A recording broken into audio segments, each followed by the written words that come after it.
샤랄라한 DJ 샤디와 함께하는 달콤한 시간. 안녕하세요. 샤디입니다. 그동안 빨간머리엔 낭독을 많이 요청해 주셨잖아요. 저도 정말 빨간머리엔 낭독을 하고 싶었는데 감사하게도 더 디퍼런스 출판사에서 낭독을 허락해 주셨습니다. 정말 좋아하는 동화를 또 낭독하게 되어 정말 기쁘네요. 더 디퍼런스 출판사의 빨간머리엔 많은 사랑 부탁드립니다. 그럼 오늘 빨간머리엔 제1장 레이첼 린드 부인 놀라다 낭독 드리겠습니다.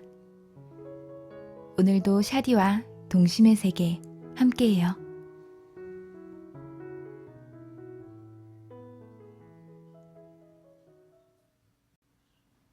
레이첼 린드 부인은 에이번리 마을의 큰 길이 작은 골짜기로 꺾여 내려가는 곳에 살고 있었다.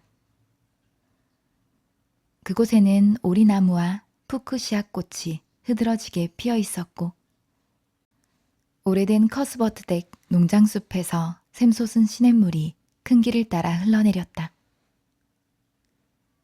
냇물은 숲의 상류에서는 은밀한 비밀을 부여잡은 폭포수 마냥 굽이치며 저돌적인 물살을 뿜어내더니 린드 부인 댁에 다다르자 이내 고요하고 잠잠한 개울이 되었다.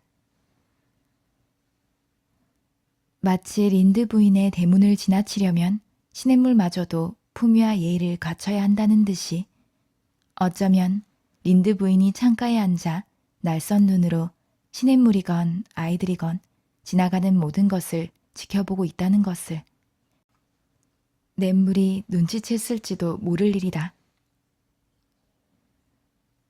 린드 부인은 조금이라도 이상하거나 눈에 거슬리는 부분이 있으면 도대체 무슨 일인지 다 파헤칠 때까지 결코 멈추는 법이 없었다. 자신의 일은 내팽겨친 채 남의 대소사에는 밑도 끝도 없이 간섭하는 사람들이 어디 에이번리 마을에만 있을까? 하지만 레이첼 린드 부인은 자신의 일을 솜씨 좋게 해내면서 타인의 일에도 관여할 줄 아는 몇 안 되는 불이었다. 게다가 야무진 주부이기도 했다. 린드 부인은 집안일을 단 하나도 빠짐없이 해내면서도 빈틈이 없었다. 자선 바느질 모임의 회장이었을 뿐 아니라 주일학교에서 활동했으며 교회 자선단체와 해외 선교사 모임에도 열정적이었다. 이렇게 해도 성에 안 찼는지 린드 부인은 하루에 몇 시간씩이나 부엌 창가에 앉아 침대볼을 만들었다. 에이번리 마을 아낙네들은 침대볼을 16장이나 뜬 린드 부인의 솜씨에 경탄을 금치 못했다. 물론 린드 부인은 그 와중에도 골짜기를 지나 붉고 가파른 언덕 너머까지 이어지는 큰 길을 예리하게 주시하곤 했다. 에이번리 마을은 작은 삼각형 반도로 세인트 로렌스 만을 향해 치솟은 모양을 띠고 있으며 마을의 양쪽은 바다로 둘러싸여 있었다. 그런 탓에 마을을 드나드는 사람이라면 누구든 언덕길을 가로질러야 해서 남몰래 모든 것을 지켜보는 린드 부인의 시선을 피할 방도가 없었다. 6월 초순의 어느 날 오후 린드 부인은 그날도 그 자리에 앉아 있었다. 햇살이 창문을 통해 따스하고도 환하게 스며들었다.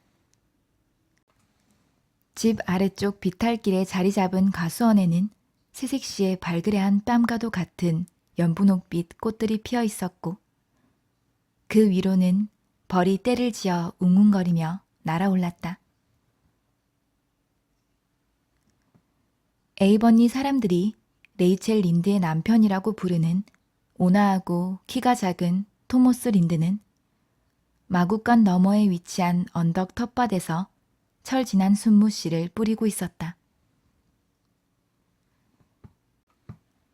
그리고 지금쯤 매슈 커스버트도 초록 지붕집 너머에 위치한 붉은 시냇가 근처에 널찍한 텃밭에서 순무씨를 뿌리고 있을 것이다. 린드 부인은 전날 카모디에 있는 윌리엄 블레어의 상점에서 피터 모리슨으로부터 매슈가 다음날 오후에 순무씨를 뿌릴 생각이라고 말했다고 들었다. 먼저 물어본 것은 당연히 피터였을 것이다. 매슈 커스버트는 묻지도 않은 말을 먼저 털어놓을 사람이 아니니 말이다. 그런데 한창 분주해야 할 오후 3시 30분경 매슈 커스버트는 유유자적하게도 마차를 몰고 골짜기를 지나 언덕으로 향하고 있었다. 게다가 하얗게 깃을 세운 셔츠에 가장 좋은 슈트를 걸친 차림이었다. 그건 마을 밖으로 나간다는 명백한 증거였다. 마차와 밤색 말까지 끌고 나왔으니 상당히 먼 길을 떠나는 듯했다. 그렇다면 매슈 커스버트는 어디로 향하는 것이며 어떤 연유로 떠나는 걸까? 매슈가 아니라 에이번리 마을의 다른 누군가였더라면 린드 부인은 이 질문에 대한 그럴듯한 해답을 금세 찾았을지도 모른다. 하지만 매슈는 대단히 긴박하고도 심상치 않은 사정이 있지 않고서야 좀처럼 집 밖을 나서지 않는 데다 성격도 소심하기 이를 데 없어서 낯선 이들과는 말을 거의 섞지 않는 사람이었다. 말을 해야만 하는 자리라면 아예 참석하는 것조차 꺼렸다. 그런 매슈가 깃세운 슈트 정장 차림에 마차를 몰고 나간다는 것은 정말이지 흔치 않은 일이었다. 골똘히 생각해봤지만 도무지 답을 찾을 수 없었던 탓에 린드 부인은 오후의 휴식 시간을 망쳐버리고 말았다. 이 엄청난 여인은 마침내 결론을 내렸다. 차를 마신 다음 초록 지붕집에 들러서 무슨 일인지 말을 나에게 물어봐야겠어. 매슈는 보통 연중 이맘때쯤 마을 밖으로 나가는 일이 거의 없단 말이야.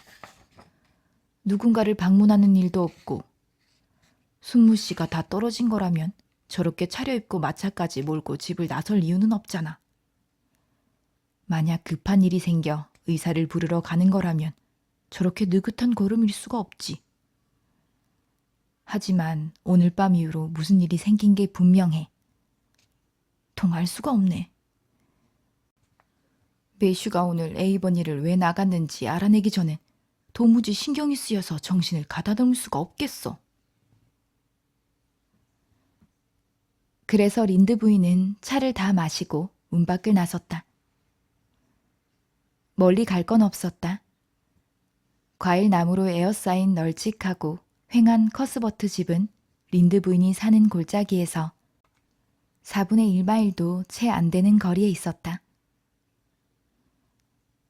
하지만 길이 구불구불해서 실제보다는 좀 더 멀게 느껴졌다.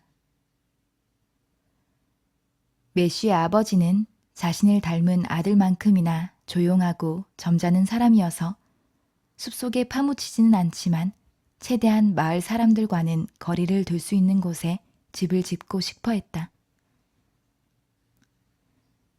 그리하여 초록 지붕집은 농장의 가장 안쪽에 위치하게 되었다.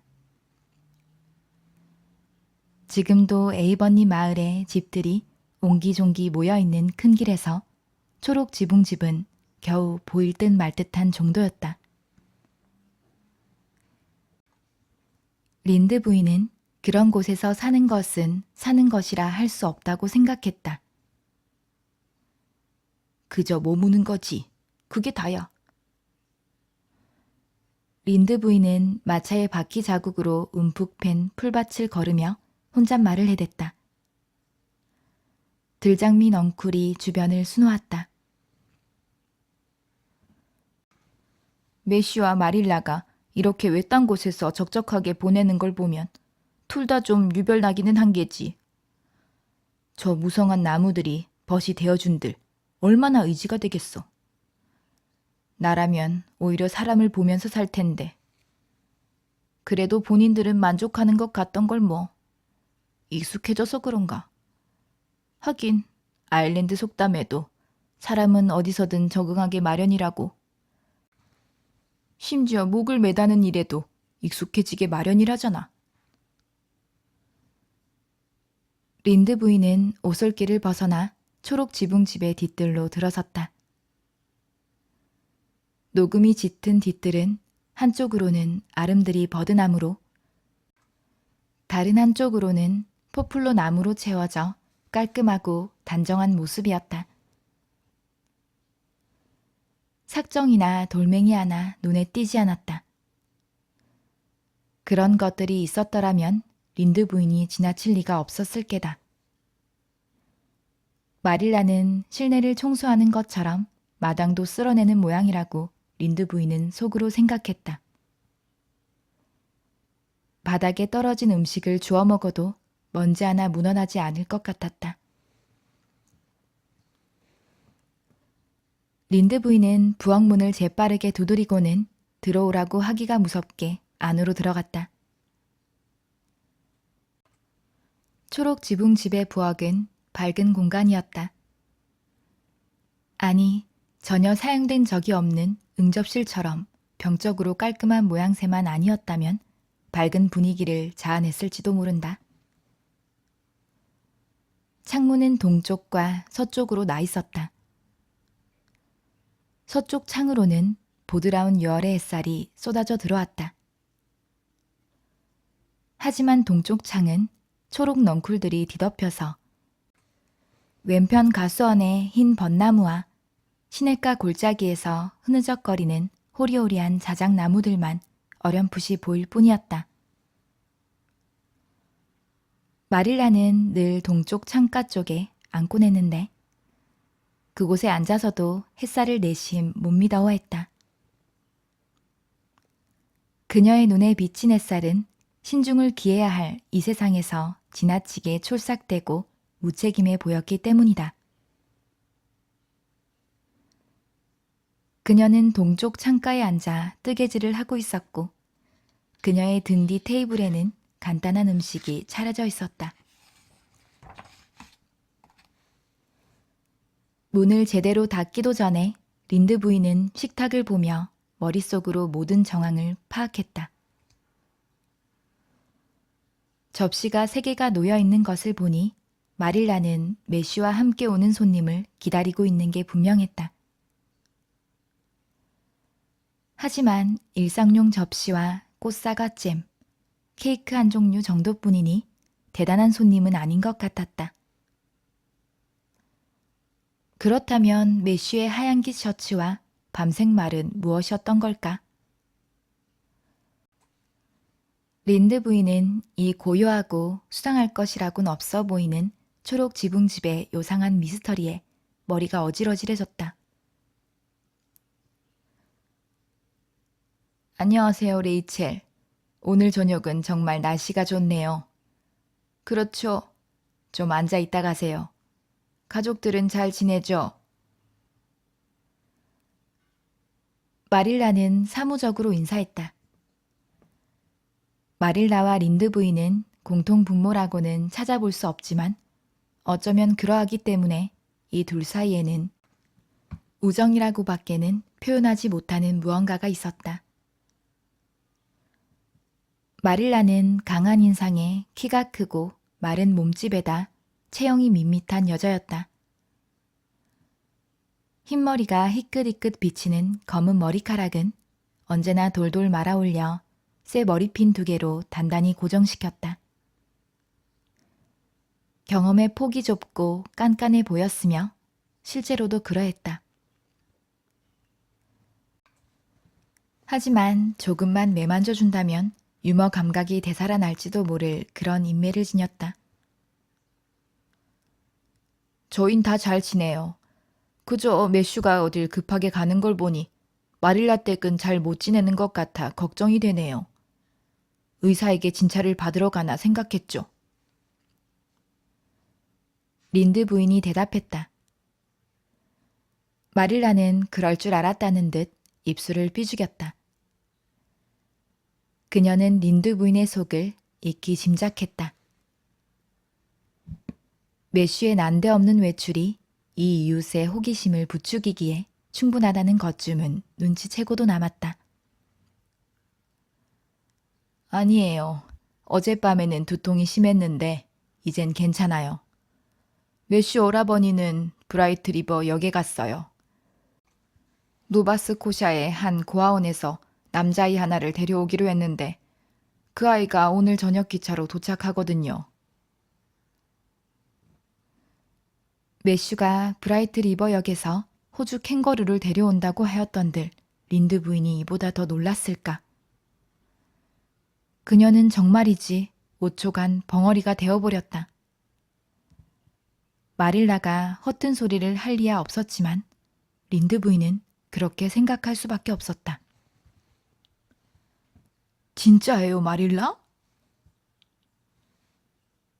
목소리를 겨우 가다듬고 린드 부인이 물었다. 네, 그럼요. 마릴라는 노바스코샤의 고아원에서 남자아이를 데려오는 일이 듣도 보도 못한 혁신적인 사건이 아닌 마치 에이버니 농가의 정기 충계 행사라도 되는 양 평온하게 대답했다. 린드 부인은 엄청난 충격을 받았다. 머릿속이 느낌표로 가득 찼다. 남자아이라니. 마릴라와 매슈 커스버트가 남자아이를 입양한다고? 고아원에서? 이거 원 세상이 뒤집힌 게 틀림없어. 이보다 더 놀라운 일이 또 어디 있겠어. 없고 말고. 도대체 어떻게 그런 생각을 하게 된 거죠? 린드 부인은 못마땅하다는 듯 캐물었다. 자신에게 조언을 구하지도 않고 일을 벌였으니 일단은 못마땅하다는 기색을 내비쳐야 했다. 사실 겨울 내내 이 문제로 고민해 왔어요. 알렉산더 디펜서 부인이 지난 크리스마스 이브 날 여기에 오셔서 봄이 되면 호프턴에 있는 고아원에서 여자아이 하나를 데려올 계획이라고 하셨어요. 사촌이 그곳에 살아서 스펜서 부인도 호프턴에 가본 적이 있으시고 그곳 사정을 잘 아시더라고요. 그때부터 매슈 오라버니와 저도 그 얘기를 종종 했었어요. 저희는 남자아이를 데려올까 했죠. 매슈 오라버니도 이제는 나이가 많아요. 아시잖아요. 예순이에요. 몸이 예전 같지가 않다고요. 심장 질환도 골치고요. 게다가 일손 구하기가 어쩜 하늘의 별 따기보다 어려운지. 죄다 얼빠지고 어설픈 프랑스 사내 아이들 뿐인걸요. 어쩌다가 괜찮은 녀석을 골라서 일을 가르쳐 놓으면 가재 통조림 공장이나 미국으로 날라버리죠. 매슈 오라버니는 처음에 영국 고아원 아이가 어떠냐고 묻더라고요. 그런데 제가 싫다고 잘라 말했어요. 좋은 아이들일지도 모르죠. 나쁘다는 건 아니에요. 하지만 런던 길거리에서 동냥하는 아이들은 안 된다는 거였죠. 저는 적어도 우리나라 아이였음 했거든요. 어떤 아이를 입양하든 위험은 따르기 마련이에요. 하지만 캐나다 아이라면 그나마 조금은 마음 편하게 잠자리에 들 수 있을 것 같았어요. 그래서 스펜서 부인에게 여자아이를 데리러 가는 김에 남자아이도 하나 데려와 달라고 부탁한 거예요. 지난주에 스펜서 부인이 간다고 들었거든요. 그래서 카모디에 사는 리처드 스펜서 가족에게 10살 남짓한 똑똑하고 착한 남자아이를 찾아달라고 했어요. 저희는 그 정도 나이가 딱 좋다고 생각했어요. 집안일도 곧잘 할 만한 나이면서 제대로 가르칠 수 있을 만큼 다루기 쉬운 나이기도 하니까요. 좋은 가족이 되어주고 학교도 보내줄 생각이에요. 오늘 스펜서 부인이 보낸 전보를 집배원이 가지고 왔는데 오늘 5시 반 기차로 아이가 온다고 하더라고요. 그래서 매슈 오라버니가 브라이트 리버역에 간 거예요. 스펜서 부인이 그 아이를 브라이트 리버역까지 데려다 주기로 했어요.